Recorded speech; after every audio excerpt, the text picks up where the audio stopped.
Welcome to The Quad, CCB's sport podcast. I'm Simon Hill, Deputy Head at Christ College, and I'm delighted that you've joined us as we discuss all the latest sports news at the school. We'll cover global sporting issues and also spend time with invited guests, all of whom have specialisms or interest in the world of sport. This is The Quad. Welcome to our fourth episode of The Quad. We're back after a break for half term and lots of sport to catch up on, so we can't wait to get in it. I'm joined today by the usual crowd, which is brilliant, and we've also got Mr. Thompson here as well, who is our special guest, and we're very delighted to have you along. Thank you for having me, Mr. Thompson, and we're looking forward to some good questions for you later on as well. Look forward to it. So, usual kind of pit stop really about the results for the last 2 weeks. Obviously we had half term, lovely break, lots of time to rest and recover, and then we bounced back straight away to a really busy week this week. So we're going to spend a bit of time summing up how the pupils have all got on and what your week in sport has been. But just before we do that, how's your week in sport been, everybody? What have we been up to? And want to pop it into there. What have we been up to this week? Full on. Busy? Yeah, well, we've had two first 15 games this week. One against Bryntegg in the Cup and other against Monmouth on Saturday, Haberdashers in Daily Mail League. So, yeah, two big games for us. So that's been busy. Yeah. So, Dan, same for you as well. We'll maybe talk a little bit about your weekend in a bit, Dan. Yeah. Jack, busy week for you? Bit of cross country in Brecon. It was the fourth and final fixture of the South Powys League, so that was good. Lots of runners. Brilliant. And how about yourself, training wise? Training wise has been good. I had another race on Saturday for club for Brecon, which is okay. I was running against a lot of older athletes because it was the under 17 and under 20 mixed race, but it was a good experience and indoor good or cross country. Cross country. Yeah, indoors coming up towards Christmas time, so I'm looking forward to getting away from the mud back onto the track. Absolutely, good stuff. Girls, how about you guys? What have you been up to this week? Busy? Yeah, it's been quite busy. We've had two hockey matches as well for the first team against the Cathedral and Wycliffe, which were both quite interesting games. Yeah, good. We'll find out a little bit more about those in a bit. Good stuff. Everybody else happy? Let's get into it.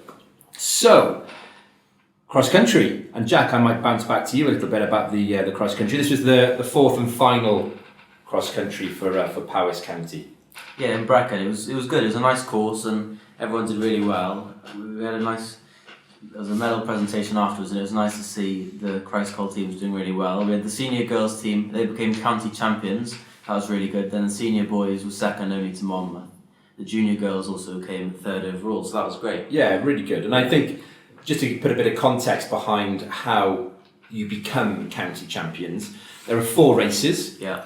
And in each race you have to have at least 4 people who compete to constitute a team. And I'm really pleased by the numbers that we were able to put out into all of our fixtures this year.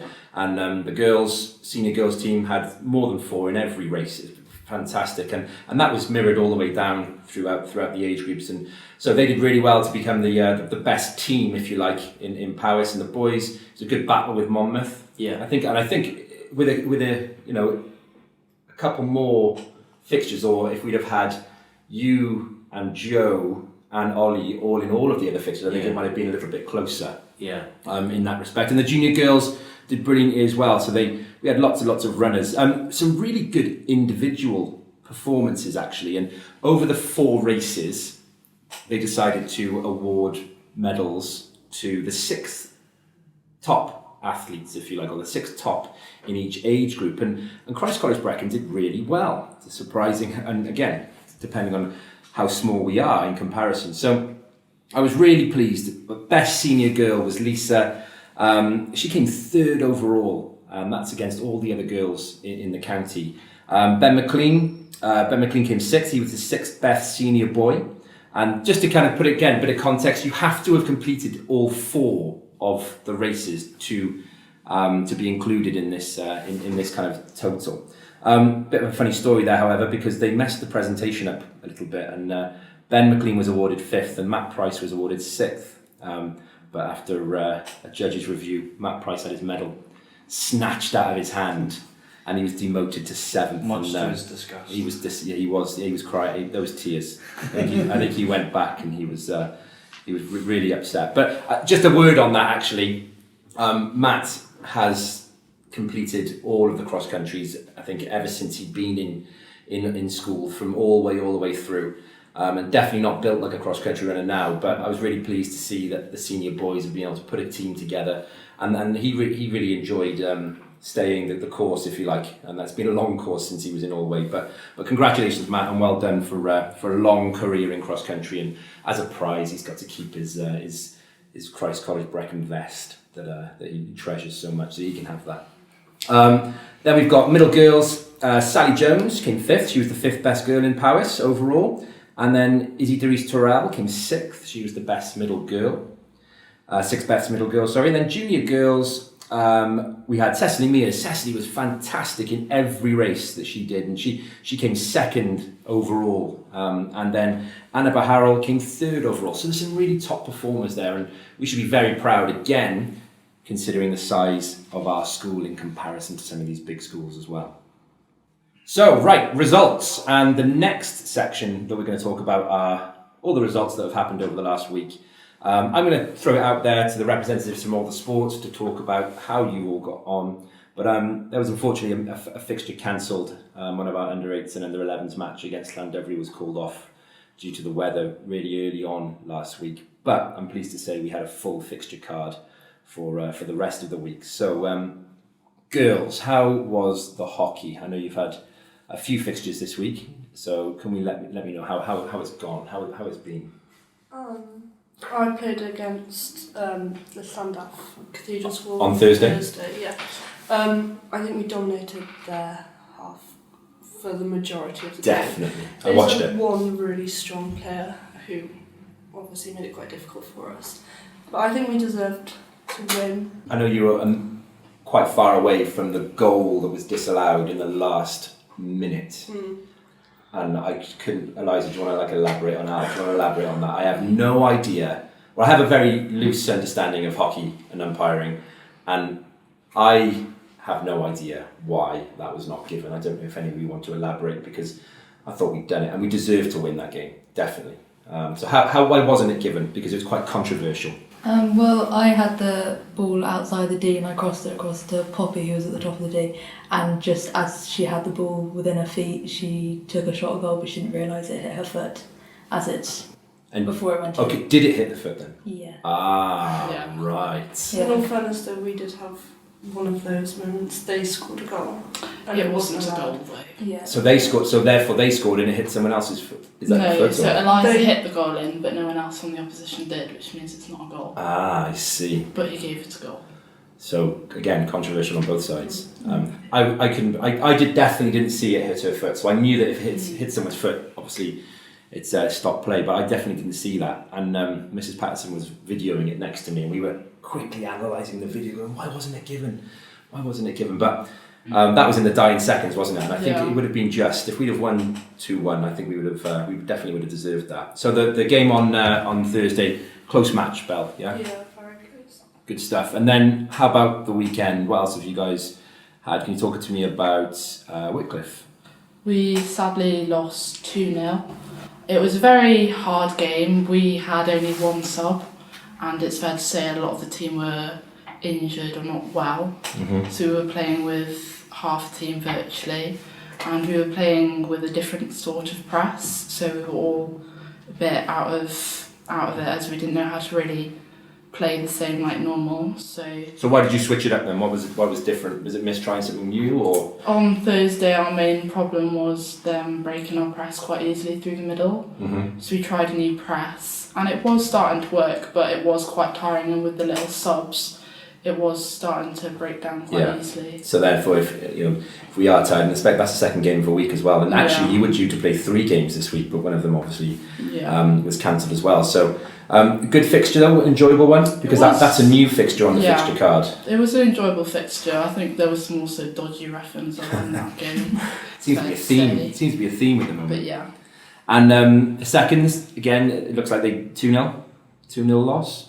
Yes. Yes, they played just before you, didn't they? Or just after you? Yeah, just after. And anyone, do we know how they got on? Like, was it a tough game, I close think it game? was quite a good game. There were 2 people in there who'd never played a hockey match before. Oh yes, of course. So it was very impressive that they stepped forward. Brilliant. And I think it was also quite similar that there are some very strong players at Wycliffe. Yeah, and they're a bit of school as well, and kind of we come back to that again, don't we? That with numbers just comes that extra depth. Brilliant. Just to round up a few other results that happened with hockey last week. So the under 16 girls, they drew against RGS Worcester 1-1, and the under 13s and under 12s. The under 13s lost to Moore Park 3-5, and our under 12s drew with Moore Park 2-2. So good first week back for hockey, and I know we're going to review what our fixtures are for this week coming up. But great start and good to be back. Lads, rugby. Talk to me through the review of the week and for the seniors especially. What kind of results have we had? Well, it was a cracking game, the Bryn game. Went down there, not really know much about them, to be honest. First half wasn't our best performance, to be honest. Yeah, I think we had to shake them off the first half, and then once the second half started, I have to admit, Geffen Howells and Geffen O'Callaghan and Lewis Howells showed a bit of their magic. I think Geffen with his offloads and Lewis with his pace, they both played really well. Brilliant. I think got most of the tries. So we did know a little bit about them. We know that they drew actually 31-all with Lavera, who we obviously lost to in the cup final last year. I know that's still a bit sore, Dan, so sorry about that. But yeah, so we did know a little bit about them. So we knew that they were going to kind of bring a little bit, didn't we? And we knew that they were going to be up for it. And I think that's probably what you faced in the first 15 minutes was that kind of big kind of like, okay, well, we're going to give it our best shot, but ground them down. Yeah. Well, it didn't help that we had about, what was it, about 10-15 minute warm up as well. Yeah, good point. Because obviously we were getting they didn't have floodlights of the pitch, so they were very rushed for kickoff, but we got to the ground late. Yeah. So it was. It's always tricky, but going back to our game down at St Edwards as well, we only had 30 minutes of warm up there, and sometimes having to get into the moment quite quickly is quite important. Okay, great. And then match on Saturday. How did that one go?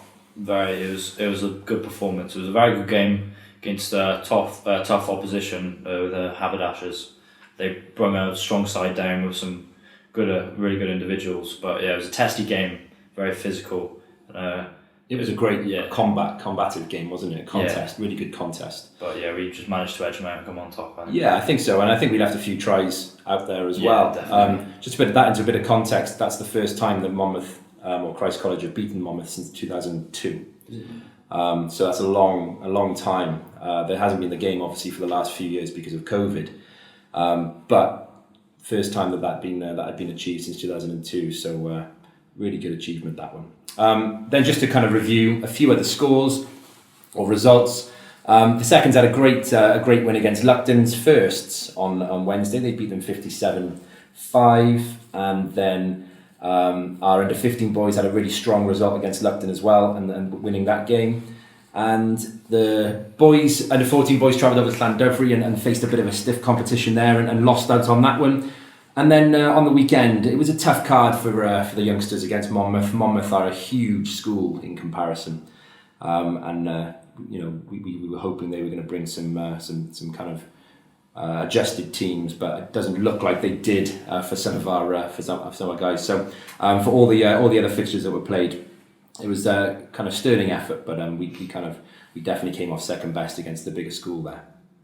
So, countdown time, and we're looking at who has come in at number 8 on the Sporting Countdown, voted for by this panel. Thinking back to our last position, in position 9, it was Floyd Mayweather. And in fact, I think we're on number 7, it's not number 8, we're definitely on number 7, and it was Floyd Mayweather that came in at number 8. And this person, definitely world famous, and I think is probably the most famous sports person in the world, and that person coming in at number 7 is Cristiano Ronaldo. So we're going to find out a little bit more about him and who he is and what he has achieved. So over to you, Katie. So he's obviously widely regarded as one of the greatest players of all time. He's won 5 Ballon d'Or awards and 4 European gold shoes. That's the most ever won by a European player. He has won 32 trophies in his career, including 7 league titles, 5 UEFA Champions Leagues and the UEFA European Championship. Nice. He is outstanding footballer, isn't he? And all of those things that are kind of stacked up there, he is arguably the best footballer that's ever lived. 5 Ballon d'Ors is something which is quite notable. Still not as good as Messi. Well, we could have this argument all day, but I think he is the best footballer. But it is a great debate to have. He is outstanding. I don't know, lads, if you know a little bit more about him, if you want to say why he's regarded as one of the best.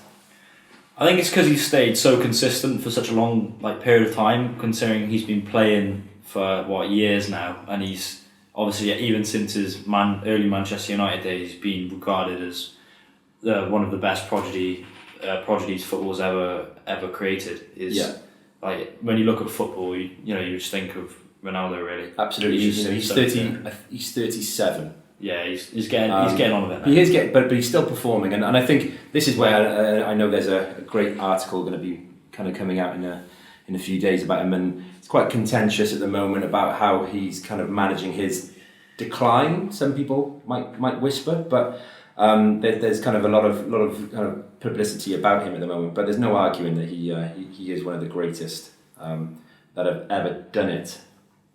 Yeah, I think he has that longevity and consistency, and that's proven by the fact that he's moved across Europe and into different teams and has consistently made those teams better. And that's one of the things I think possibly separates him from Messi. I'm not belittling Messi's achievements, but the fact that he's moved between teams and always made them better.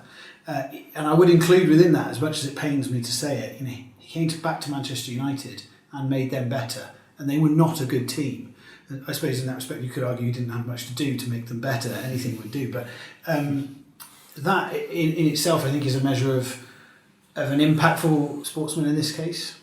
I think you're right, yeah, Jack. I think he transcends football as well. He's such an iconic figure. He's the most followed person on Instagram. He goes beyond football, really. He's got his own perfume company. He's made millions. Have you bought his perfume, I'm not Jack? a personal buyer of the Cristiano Ronaldo perfume. But that's a shame. I was hoping you were going to say you're a secret fan and you had his cologne there. I might look that up for Christmas actually.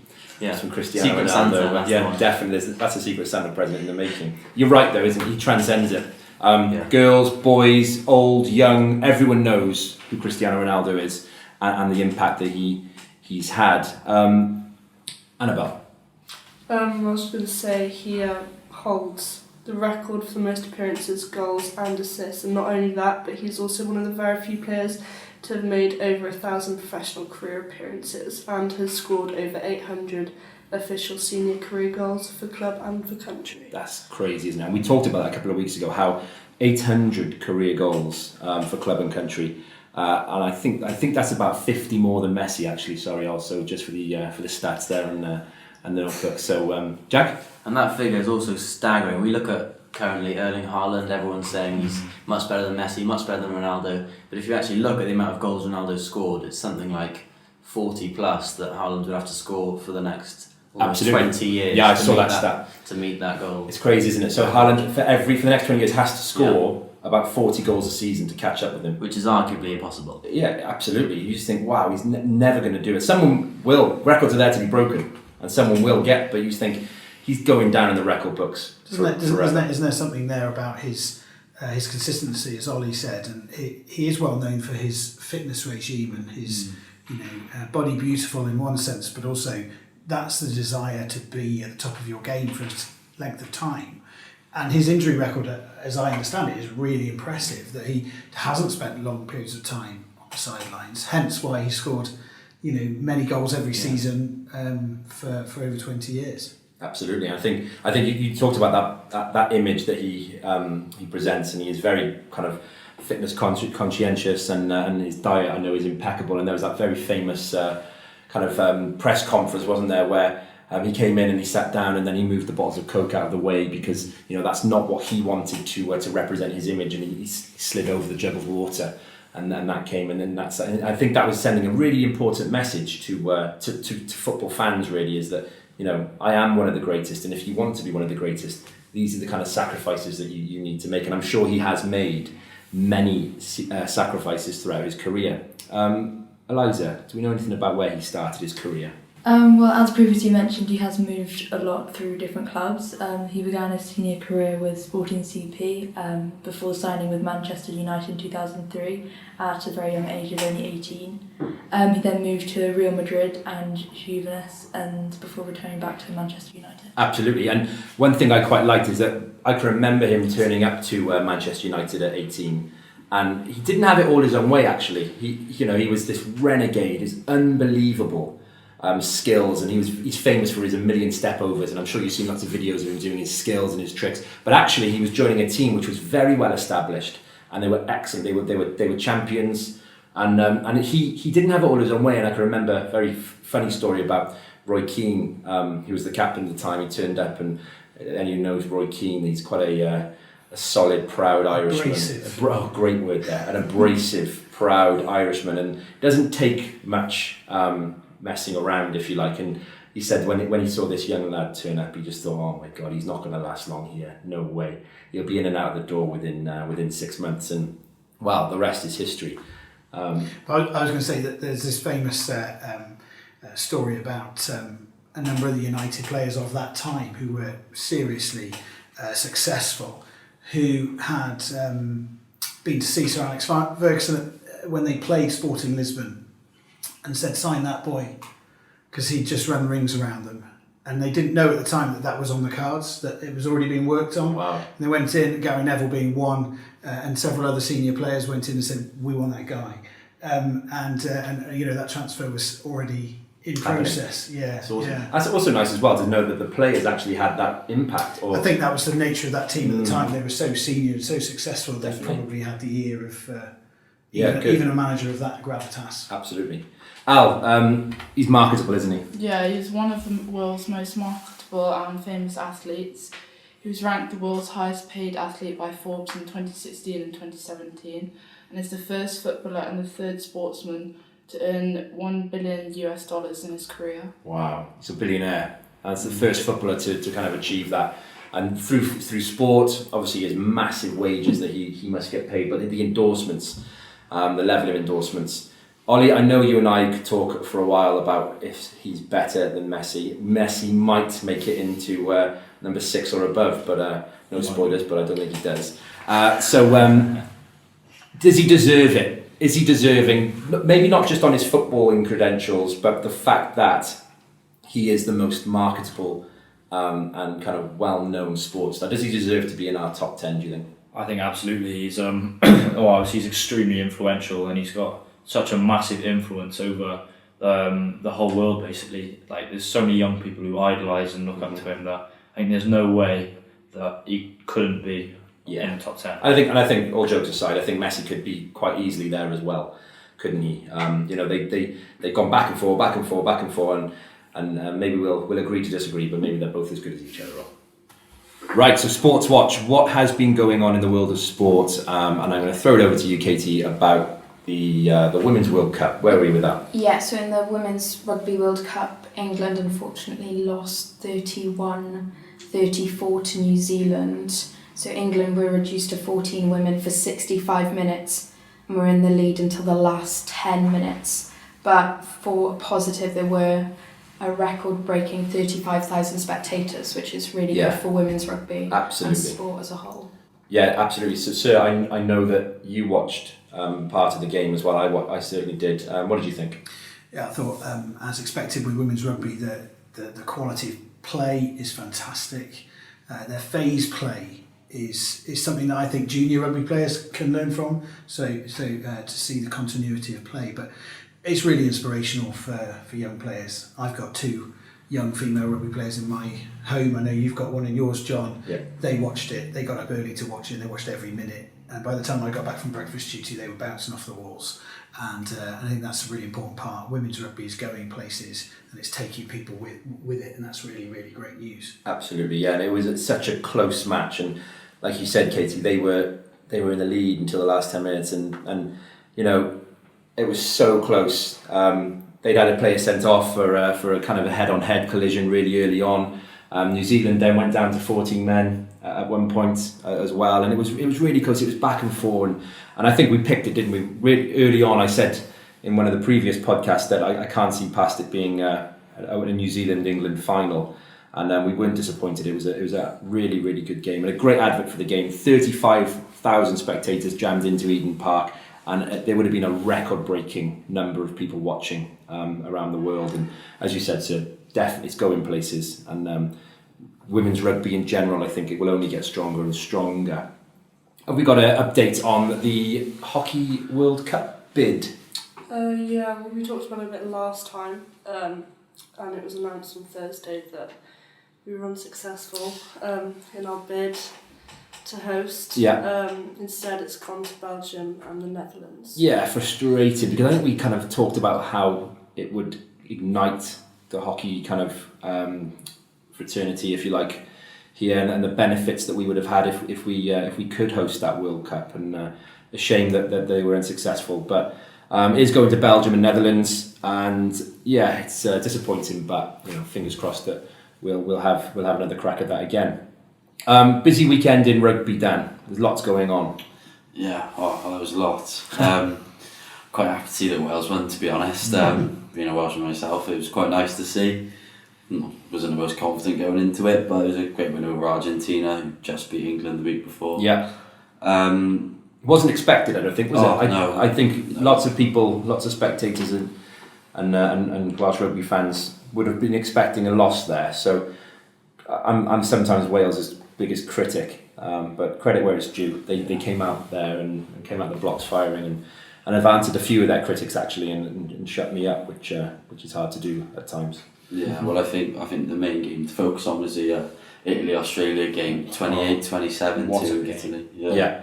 That was exciting, wasn't it? And if we say that sometimes rugby's a bit boring and can get a little bit boring, that certainly was not boring. It was I think this year it's quite nice to see what Italy is starting to become a good team, and maybe the loss that Wales had in the Six Nations isn't seeming as bad now. Absolutely, yeah, it's a great way of saying it. And they've been on a good trend, haven't they, Italy? Yeah, but I think it's quite nice to see, like, if you watched all of the games, they're all very close now. Like France, South Africa, France, Australia last weekend. It's the Southern Hemisphere rugby, the Northern Hemisphere rugby. It's closing, isn't it? Yeah. That's definitely notable. Now it's so tight. It's one of those when you go, I don't know who's going to win this one. Where maybe like 5-6 years ago, like, the All Blacks are going to win this one, or South Africa. So I think it's quite nice to see, because you don't know what to expect now. Yeah, definitely. I saw Eddie Jones commented that he thinks the All Blacks are there for the taking, and that, you know, that aura has gone, hasn't it? I think around the All Black team, and Southern Hemisphere teams, and I think Ireland did a kind of a great job in breaking that kind of aura. I've seen something quite recently about how the All Blacks manager, I think he was quite close to losing his job because they didn't have the win rate that they normally had. Then I think some of the commentators were saying, like Sam Warburton, how they're so close now, like they never used to be. You don't know, and even though All Blacks could be better than they ever were, the win ratio is so tight now. It could go either way. So maybe doing a great job, but it's hard. So it's hard to kind of say, well, you know, you're not winning just like all the other teams did, so we're going to kick you out. Yeah. Everyone else has got so much better, haven't they? Oh. Yeah, I think going back to Italy and also these Northern Hemisphere nations improving, I think it's really, really good to see the improvements in the young academies in especially in Italy. Like, they're bringing up so many new prodigies. Like Lamaro, for instance, he's the captain of Italy now, and he's only 23, and he's one of the best players Italy has ever produced. Yeah. And players like Capuozzo and Garbisi, like, they're so young. They're making such a massive impact. Huge impact. And I think where Italy would hang their hat on Parise, wouldn't they? For and it seems like has done forever. He's been their only star player and kind of carried them an awful lot. As you said, it's starting to spread, and then they're starting to have maybe 5 or 6 now players who would probably get into most international rugby teams, and that's where the strength in depth is coming from, for sure. How did England get on? England won eventually. They beat Japan 52-13. So after the loss to Argentina, I think they had to come back with a bit of a statement, which they did in Japan. Mr. Tom, as the token Englishman here, the only Englishman here. I'm English as well.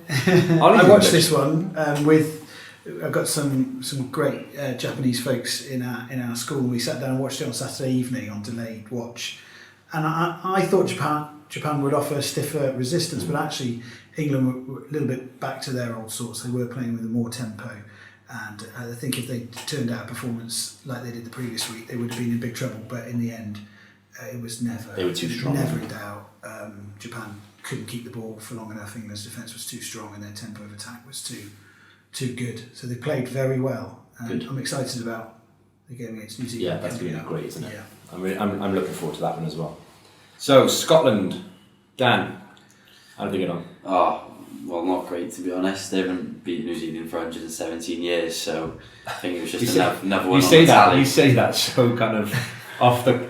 They haven't done it for 170 years. They're never going to do it. No, I don't think so. Well, it was a lot like the Wales game, and how New Zealand played quite close at half time. That could have gone both ways, but then I think it's that All Blacks mentality that they're going 110% for the last minute, and they do know sometimes they've got it in the bag, and their depth of squad, bringing on Rico Ioane is unbelievable. Yeah, that's a great bring on one of those players. But yeah, it was a 23-31 loss to Scotland. It's quite close, but then I think New Zealand just took it away like the Wales game. So yeah, they can take some heart in that, can't they? But again, as we said, I think New Zealand are there for the taking, and a lot of coaches feel that. Oh. Yeah, like New Zealand, like we're talking about how they're obviously they're not as good as they might have been 5 years ago in the era of like Dan Carter and Richie McCaw, but they are still bringing some really big talents like Ardie Savea. He has been absolutely unbelievable these last few weeks, especially in his performance against Wales. That was absolutely unbelievable. Like, it was just mesmerising to see how a player can be so skillful. So don't write them off just yet, is it? No, don't write them off. Never write them off. Yeah, that's important. The World Cup could get quite interesting next year. I think it will. So and anybody could have it. Yeah, it's all so close. Ireland, they kind of won. I don't think it was as convincing as, and I haven't seen this game.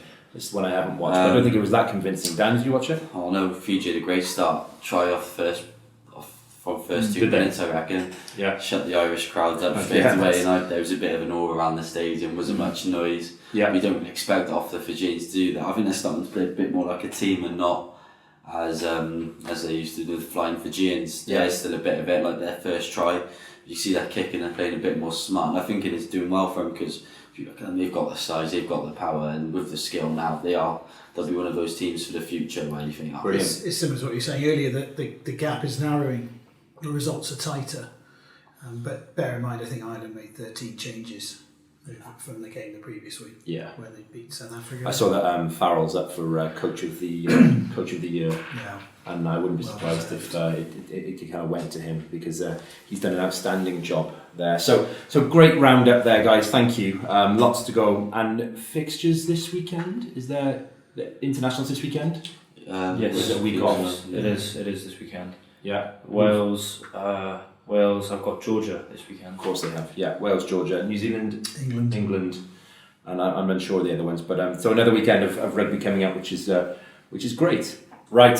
So I'm pleased to say that Mr. Thompson has joined us, and Jack, I know you have a few questions that you'd like to ask Mr. Thompson about his sporting expertise and his kind of history of sport. I know he's been around here a long time, so. Over to you, Jack. Yeah, so we're looking forward to getting to know a bit more about your life in sport, opinions on sport, etc. So kicking it off with question 1, what is your favourite sport? Simple one. Oh, well, I think my favourite sport has probably changed over my life. I'm not as young as I used to be, but these days cricket is my thing. Probably because it's the only sport I can still just about play, although that's stretching the imagination. these days. But I do love cricket. I love chatting cricket, and the camaraderie and the social bit around it, because that is something that I can very much still get involved with. Could we chat cricket now? Because I've just realised that in our sports roundup we did not talk about England T20. The T20 World Cup win. Big day yesterday. Yeah. And I think it's been on the cards, hasn't it? England have been the number one T20 team for a long time, but any T20 game played at any level can go either way on any day. But I did watch most of yesterday's game, and England are that good at the moment that they were able to put a stranglehold on that game pretty much from the first ball, and it was a phenomenal performance, particularly as a bowling group. That Pakistan team is very talented. I was about to say they're a great team as well. They're a great team. They got to the final with good reason, and we just before the World Cup played 5 games against Pakistan, and it was 3-2. Yeah, could have gone either way, but that just wasn't going to happen. And you could see from the gameplay, from the bowling, where they're bowling, the level of analysis and the professionalism in those players and how they approach that game. It was. Ben Stokes is pretty special as well, isn't he? Yeah, there were some special performances, but just that whole team. Curran was incredible. He got man of the tournament didn't he, as well. Surprised. Yeah, his figures were really tremendous. Good. Great. Sorry, Jack, to jump on that one, but I think it's important we mention England's win in the Cricket World Cup. Well, question 2. This might also link to cricket. Who was your sporting idol growing up? I asked that same question to Mr. Hill, and I think he said Ian Botham. He did, I believe. He's got a couple of years on me, because Beefy probably well past his prime by the time I was into cricket. I think I can see Annabelle laughing because she thinks, wow, Mr. Thompson, I'm not aging well. Brian Moore, England hooker, was probably my sporting idol as a front row player. He's the sort of person who was really visible to me as a young rugby player. Without talent, obviously, as is the case with all my sporting life. But somebody who was very much in my mind's eye as a young person. Brian Moore, decent chap. And I think as an adult now, I can reflect. He's written an autobiography, and you still hear from him as a commentator, and he's led a challenging life, and not afraid to put some of those challenges out there. And I think that probably, helps me understand as an adult why he is a character who I'm interested in, and I still listen to and observe. Yeah, that's great. So, third and final question then. What's your proudest moment of CCB sport? Oh gosh. You can't say Orchard winning House Cups. That could be proud. Happens so regularly. Wow. Difficult. I have to say, it's difficult to look past the Principality visit earlier this year. It was a great day for our school. A great day for those young men, many of whom played, who I have known for a long time. And it was lovely for them, but also just brilliant to be with the kids from Orway and Year 9, go on the bus ride with them and just watch them enjoy that day out or that afternoon out. It was a really special occasion for our school. And what I hope is, I hope there's that journey that other sports can go on, whether that's hockey or cricket or cross country, those major events that can happen. And that not just the players can enjoy that journey, but other people in school can enjoy it as well. It was so special. Everybody waving flags and really cheering on their team. And there's old Braconians there and there's parents there, and it's something that the whole community can invest in. And I thought it was a very, very special occasion for all of us. Thank you. That's great. Yeah, fingers crossed. Fingers crossed we can do the same this year. Maybe we can get back, and if we can get to the final, that's not far away. It's on the 8th of December. So, okay, that's brilliant. Thank you, and thanks for joining us, Mr. Thompson. Pleasure to be here. Hope to have you back very soon as well. Right, just a quick look ahead then to next week's fixtures. Girls, what have we got going on? So we're playing Howells on Wednesday, which should be a good match. So hopefully we can get a win, because I know all the girls are really keen to looking forward to that finally get a win. Yeah, that's it. And and get back onto to winning ways. And then the juniors have got an away trip to Catherine Lady Berkeley, just outside Bristol. So that'll be a long day, but a good fixture. And the junior girls have got a block fixture against Llandaff Cathedral School from under 12, up to under 15s, and that's next Saturday. Boys, what's this week looking like with rugby? So we've got our next cup game against Bromerdin, which is at home, who just beat Lanishon to get through to the next stage, which we should have later on this year. And then we have Cathedral Llandaff School on Saturday. Looking forward to that one, Dan? Oh yeah, I will be watching. Yeah. Supporting the lads on.